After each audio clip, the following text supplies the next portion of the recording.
আমি কয়েকদিন আগে বলেছিলাম যে 17 তারিখ থেকে আমাদের তৃতীয় পর্যায়ে অন্নপূর্ণা যোজনার টাকা অ্যাকাউন্টে ট্রান্সফার শুরু হবে। আমরা যেহেতু সংকল্পপত্রে ঘোষণা করেছিলাম আমরা প্রথম জুন মাসে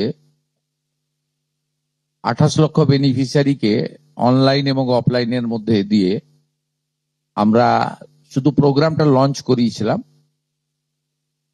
পরবর্তীকালে আমরা নির্দিষ্ট তথ্য এবং ফর্মের ব্যবস্থা করি।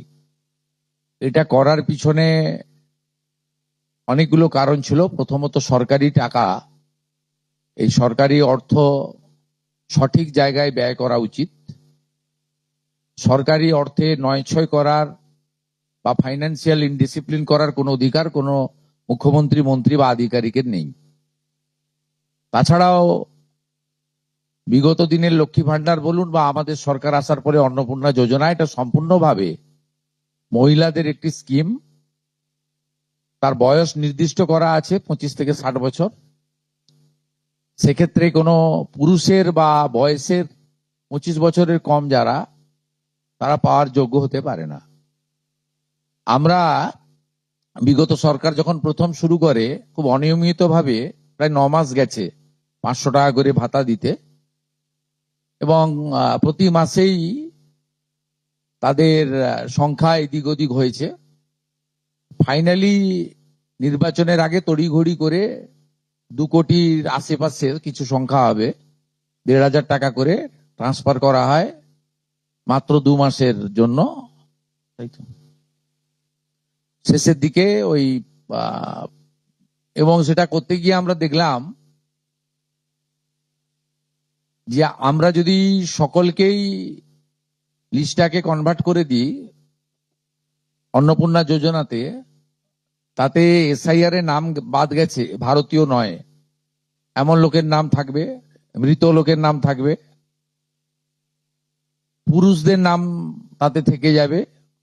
সেই কারণে আমরা নতুন সরকার স্বচ্ছতার ভিত্তিতে এই কর্মসূচি দেওয়ার ক্ষেত্রে আমরা ফর্ম চালু করি এবং আমাদের পোর্টাল চালু হয়, এবং জুলাই মাসে দ্বিতীয় পর্যায়ে যখন আমরা 1 কোটিরও বেশি মহিলার অ্যাকাউন্টে নেতাজি ইন্ডোর স্টেডিয়াম থেকে প্রোগ্রাম করে টাকা ট্রান্সফার করি, সেক্ষেত্রেও অনেক